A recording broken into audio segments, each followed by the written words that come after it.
함께 보실 하는 말씀은 구약성경 잠언 19장입니다. 오늘 11월 19일 잠언 19장을 읽는데 19장은 1절부터 29절까지 좀 길게 되어 있지만 우리 처음부터 끝까지 말씀을 합독하겠습니다. 잠언 19장 1절부터 마지막 29절까지 말씀, 구약성경 931면 전후를 보시면 되겠습니다.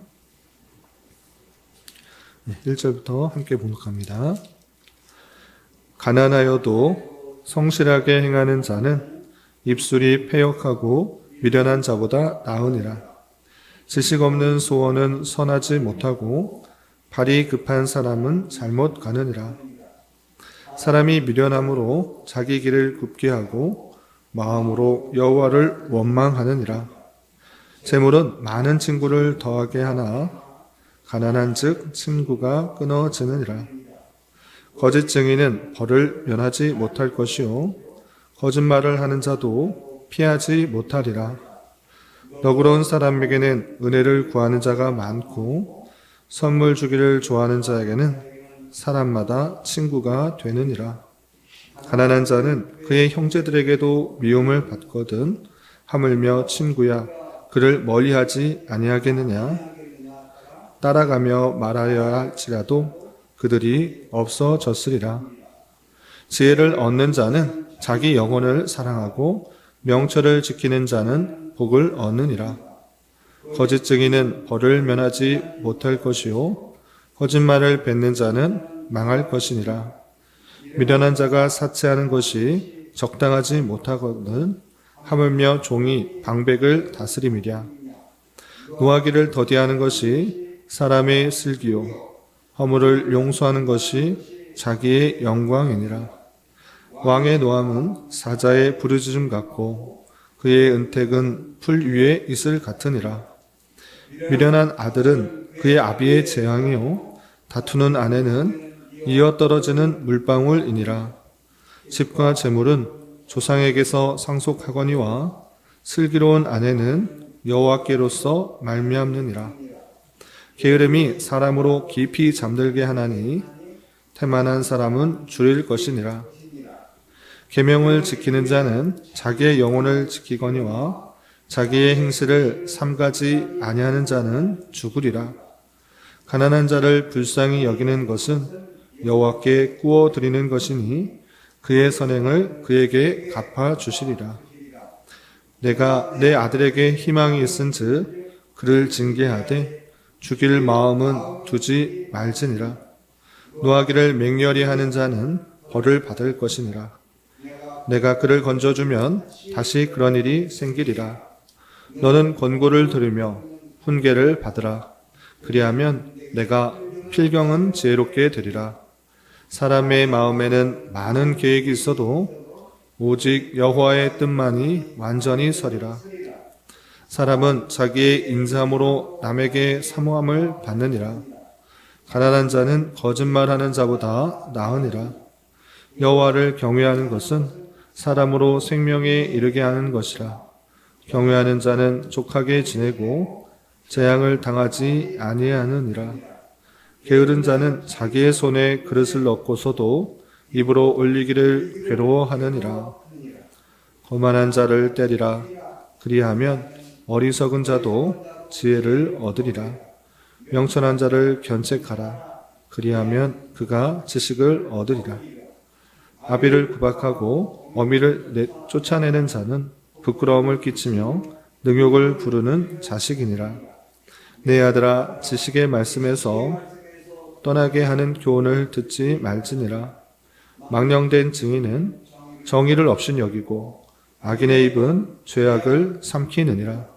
심판은 거만한 자를 위하여 예비된 것이요 채찍은 어리석은 자의 등을 위하여 예비된 것이니라. 아멘. 네, 감사합니다. 오늘 함께 살펴볼 하나님 말씀은 잠언 19장입니다. 네, 우리는 계속해서 지혜를 가진 자로서 우리가 어떠한 삶을 살아야 되는지 다양한 교훈을 하고 있는 솔로몬의 제2잠언집을 대하고 있습니다. 19장에서도 9절까지 다양한 것들에 대한 교훈을 하고 있는데 한 절 한 절 살펴보기에는 시간이 제한이 되어서 크게 두 부분으로 먼저 나누고 그 안에서 또 핵심적인 그 공통된 많이 반복되는 그런 주제 위주로 좀 다루도록 하겠습니다. 크게 두 부분을 나눌 때 지혜를 가진 자로서 자신에게 대하여 어떠한 마음을 가져야 되는지 한 그런 교훈과 그리고 지혜를 가진 자로서 타인에게 어떠한 자세로 가져야 되는지 두 부분으로 나눠서 생각해 볼 수 있겠습니다. 먼저 그러면 지혜를 가진 자로서 자신에게 어떠한 자세로 대하고 또 마음을 가져야 되는지 몇 가지 주제를 살펴보겠습니다. 자신에 대하여서 주는 교훈도 대단히 많지만 세 가지 반복되는 많이 나오는 주제에 대해서 살펴볼 텐데 첫 번째는 지혜를 가진 자로서 마땅히 주어진 일에 있어서 근면함과 성실함으로 행해야 될 것을 교훈하는 말씀들이 있습니다. 어떤 표현들이 있는가 보시면요. 1절에 이렇게 되어 있습니다. 1절 보시면 가난하여도 성실하게 행하는 자는 입술이 패역하고 미련한 자보다 나으니라 라고 하면서 대조적인 모습을 표현하면서 또 앞의 것을 강조하고 있는데 지혜자는 비록 가난할지라도 성실하게 행하는 것이 중요하다라는 것들을 표현해주고 있습니다. 그러므로 말미암아 우리에게 주어진 자리에서 맡겨진 일들에 대해서 성실히 최선을 다하는 그 모습들이 중요한 것이지 가난하고 그렇지 않은 것 그것보다 더 중요한 것은 성실함이다라는 것들을 강조하고 있는 것을 볼 수 있습니다. 비슷한 표현으로 15절에는 이런 표현이 있습니다. 15절 보시면 게으름이 사람으로 깊이 잠들게 하나니 태만한 사람은 줄일 것이니라 라고 하면서 게으르고 태만하지 않고 성실함으로 주어진 일들에 대해서 최선을 다하는 그 삶이 지혜로운 자의 마땅한 삶이다라는 권면의 말씀을 대할 수 있습니다. 그리고 비슷한 표현으로 24절에는 이런 표현도 있습니다. 24절 게으른 자는 자기의 손을 그릇에 넣고서도 입으로 올리기를 괴로워하느니라 라고 하면서 정말 게으르고 나태한 그 모습 속에서는 어떤 것을 먹을 때 그릇에다 다 차려줬는데도 그것을 먹는 것조차 괴로워하는 그 모습들이 있다. 이런 모습은 정말 해서는 안 되는 것이다. 라고 하면서 자신에게 주어진 일들, 마땅히 해야 될 일들이 무엇인지를 잘 살펴보면서 근면함으로 또 성실하게 최선을 다해서 마땅히 해야 될 일들에 대해서 권면하는 것을 볼 수 있습니다. 그리고 두 번째 주제에서는 지혜를 가진 자로서 자신에게 있어서 진실함과 또 자족하는 만족하는 주어진 것에 만족하는 삶을 살아야 될 것을 권면하는 여러 표현도 살펴볼 수 있습니다.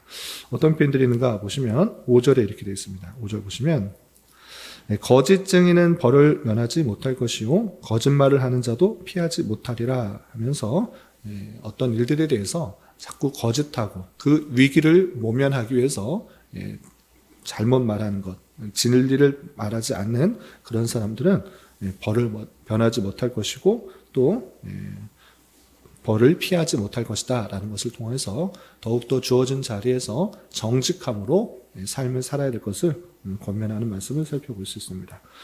또한 9절에서는 비슷한 표현이 이렇게 되어 있습니다. 9절 보시면 거짓 증인은 벌을 면하지 못할 것이요 거짓말을 뱉는 자는 망할 것이니라 라고 하면서 거짓말, 거짓 증인, 참 진리가 아니라 어떤 순간을 모면하기 위해서 또는 내 자신의 그런 안위와 평안을 위해서 유익을 위해서 거짓말하는 것, 거짓 증인하는 것, 증인의 역할을 하는 것 그것은 벌받을 것이고 또 하나님의 심판 가운데 망하게 되는 일이 있다라는 것을 통해서 더욱더 정직하게 살아야 되지 거짓 가운데 거하지 않도록 하는 모습을 볼 수 있습니다.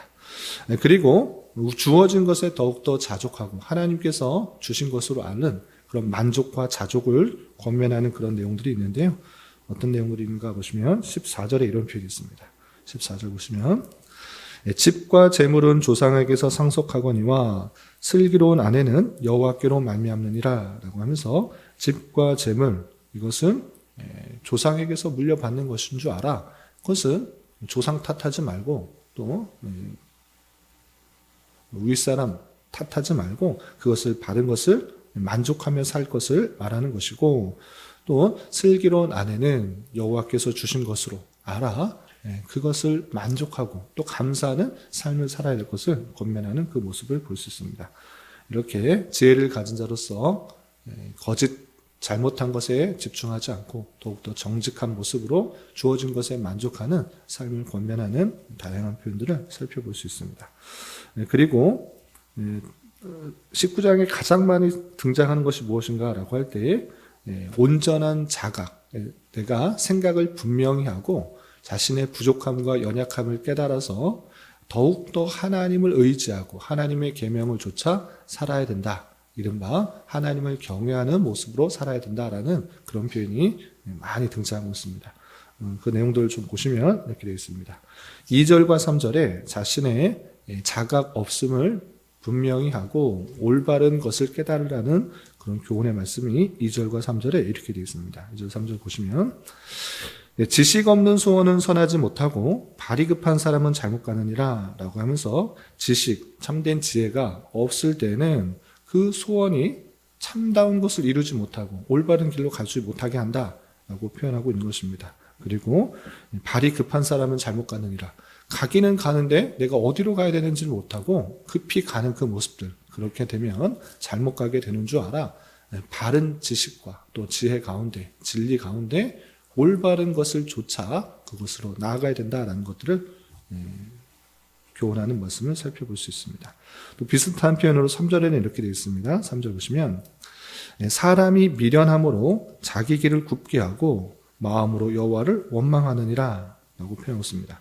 올바른 자각을 하지 못하기 때문에 자기가 올바로 가지 못하고 굽게 다른 길로 간다. 그러면서 애꿎은 여호와 하나님만 원망하는 그런 모습들이 있다.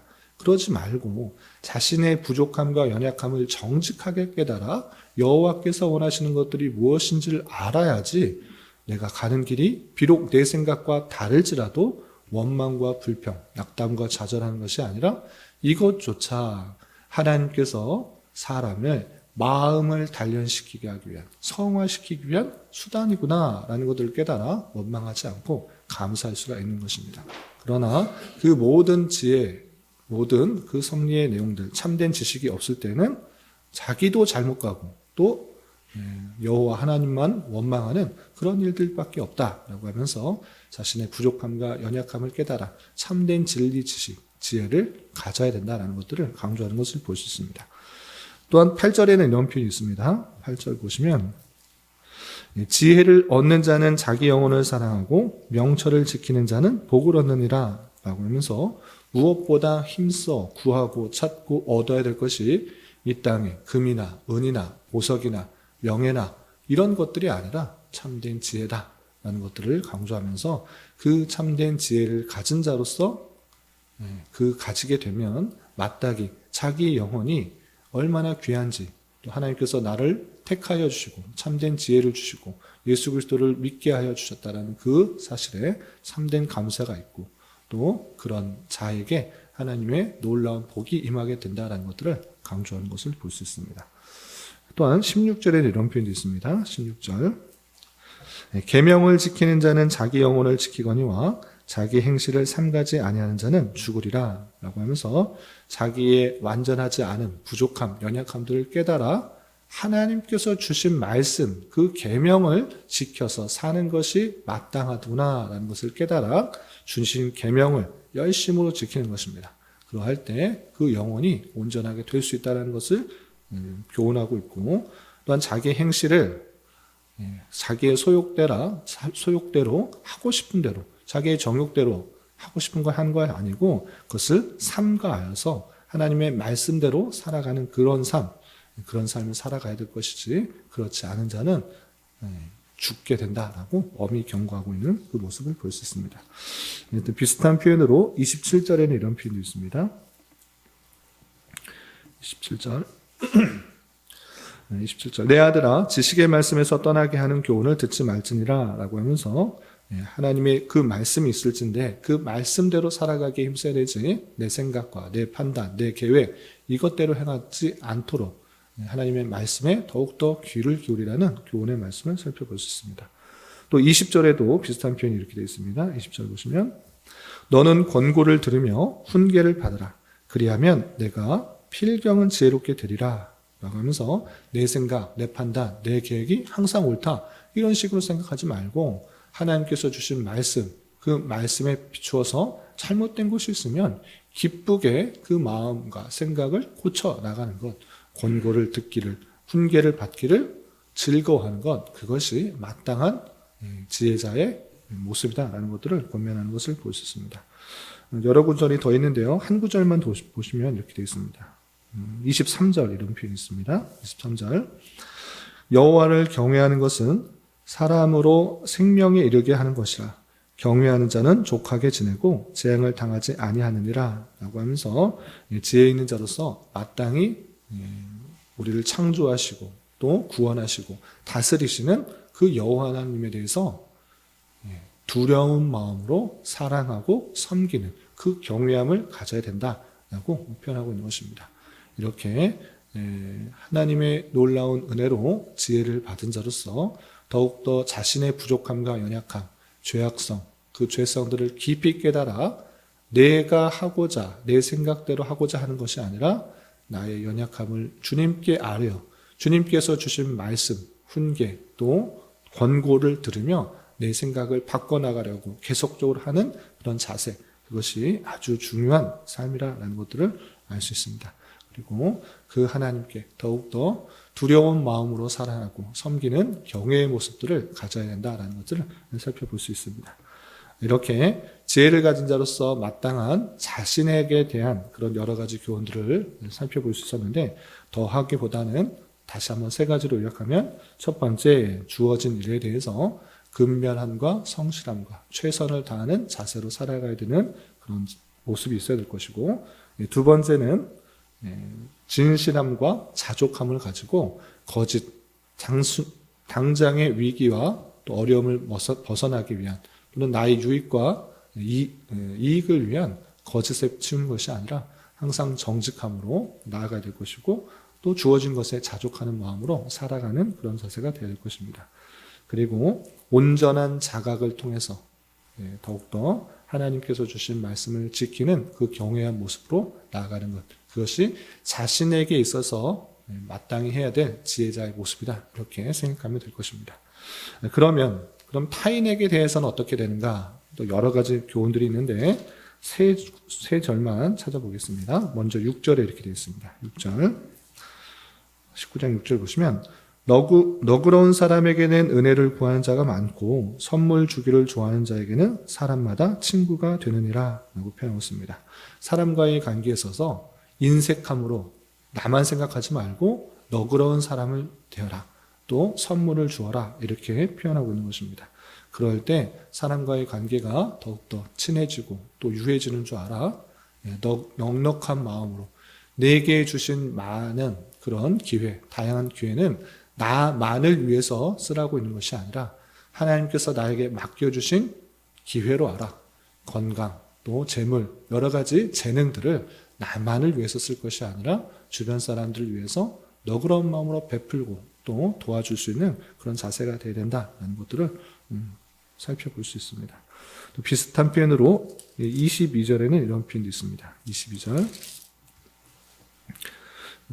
사람은 자기의 인자함으로 남에게 사모함을 받느니라. 가난한 자는 거짓말하는 자보다 나으니라 라고 표현하고 있는데 진실한 마음으로 사람을 대할 것과 또 인자함으로 남에게 사모함을 받는다라고 표현했습니다.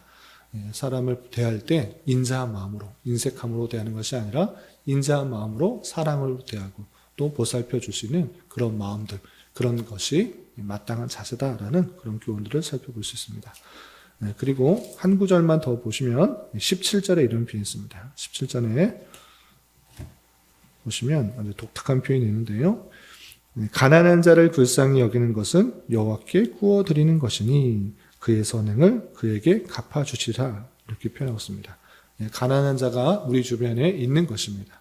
그런데 그런 자를 외면하고 나와 상관없는 사람이다, 저 사람들이 열심히 행하지 않았기 때문에, 아니 어떻게 행하는지는 잘 모르겠고 그것은 그의 일이다, 나의 일이 아니다, 이렇게 생각하는 것은 올바르지 않다라고 하는 것입니다.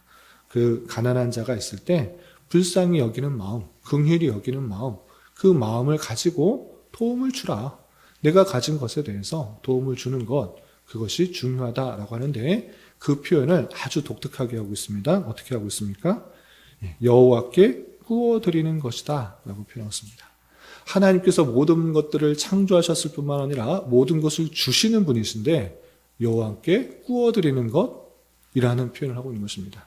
사람과의 관계에 있어서도 돈을 구워주는 사람은 어떤 사람입니까? 그 사람이 돈을 갚을 줄을 알기 때문에 구워주는 것입니다. 그것이 사람과의 관계입니다. 저 사람이 한 번도 갚은 적이 없어. 그러면 사람에게 구워줍니까? 구워주지 않습니다. 저 사람은 큰 돈이건 작은 돈이건 무엇인지 구워주면 반드시 갚을 줄 알면 쉽게 구워주는 것입니다. 그런데 지금 이 표현에 있어서 가난한 자를 불쌍히 여기는 것은 여호와께 구워드리는 것이다 라고 표현했습니다. 그럼 무엇입니까? 내가 불쌍히 여기면, 그를 도와주면, 그에게 선을 베풀면 하나님께 구워준 것 같아서 하나님께서 반드시 갚아주신다라고 표현하고 있는 것입니다. 하나님은 신실하신 분이시기 때문에 그 가난한 자를 불쌍히 여기고 긍휼히 여기는 것, 그리고 도움을 줄 수 있는 것, 내게 가진 기회를 나를 위해서 쓰는 것이 아니라 주변 사람들에게서 베푸는 것, 그것은 하나님께 구워주는 것이기 때문에 어떻게 된다? 그의 선행을 그에게 갚아주신다. 반드시 갚아주신다. 하나님께서 그렇게 구워주신 것을 그만큼 기뻐하신다라는 그 모습을 살펴볼 수가 있는 것입니다. 이러한 것처럼 우리는 사람들과의 관계에 있어서 나의 유익과 나의 만족과 나의 기쁨과 나의 행복만을 추구하는 삶이 아니라 하나님께서 주신 모든 기회가 나를 통해서 주변 사람들에게 선을 베풀고 또 긍휼히 여김을 통하여서 함께 또 더불어가는 삶을 살아갈 수 있도록 교훈하는 그런 모습으로 교훈하는 것을 볼 수 있습니다. 그런 줄 알아 우리를 통하여서 우리 주변 사람들에게 조금이나마 힘이 되고 도움이 되고 위로가 되고 또 기쁨이 될 수 있는 그런 모습들로 살아가야 할 것입니다. 이런 선한 영향력을 끼침으로 말미암아 주님의 뜻을 온전히 이루어 나갈 수 있는 저와 여러분이 되시기를 주님의 이름으로 부탁을 드립니다. 기도하겠습니다. 하나님 아버지 감사합니다. 오늘 말씀을 통하여 여호와를 경외하는 성도로서 주어진 삶에 대해서 어떻게 살아야 되는지 여러 가지 교훈을 받았습니다. 이런 말씀을 대하는 자로서 주어진 삶에 있어서 더욱더 성실히 행하는 자 되게 하여 주시고 마음과 생각을 온전히 다스려 하나님께서 주신 계명을 지키기에 힘쓰게 하여 주시고 때때로 잘못된 행동과 마음을 가졌을 때 주님께서 주시는 권고와 훈계를 기쁘게 받아들여 내 삶을 고치기에 힘쓰게 하여 주옵시고 우리에게 주어진 이웃에 있어서도 가난하고 어렵고 힘든 사람들에 대하여 불쌍히 여기며 도움을 줄 아는 자가 될 수 있도록 인도하여 주시옵소서. 주님 11월입니다. 11월은 결산과 계획이라는 주제로 한 달을 보내고 있습니다. 한 해를 되돌아보며 잘 결산하게 하여 주셔서 내년을 잘 계획하며 준비하는 한 달 되게 하여 주시옵소서. 주님, 교회 내 육체의 질병과 연약함으로 가족의 전도와 신앙을 위해 자녀의 학업과 진로를 위해 직장과 사업장의 문제로 주님께 간절히 기도하는 여러 지체들이 있사오니 주님께서 그 모든 상황과 여건, 마음과 생각을 주장하여 주셔서 우리의 기대와 소망보다 훨씬 더 풍성한 것들로 채워주신 하나님을 깊이 경험할 수 있는 기회 되도록 인도하여 주시옵소서. 이 시간 각자 간절하게 간구하는 기도 제목 주님께서 들으시고 가장 선한 것들로 응답하여 주시옵소서. 예수님의 이름으로 기도 올리옵나이다. 아멘.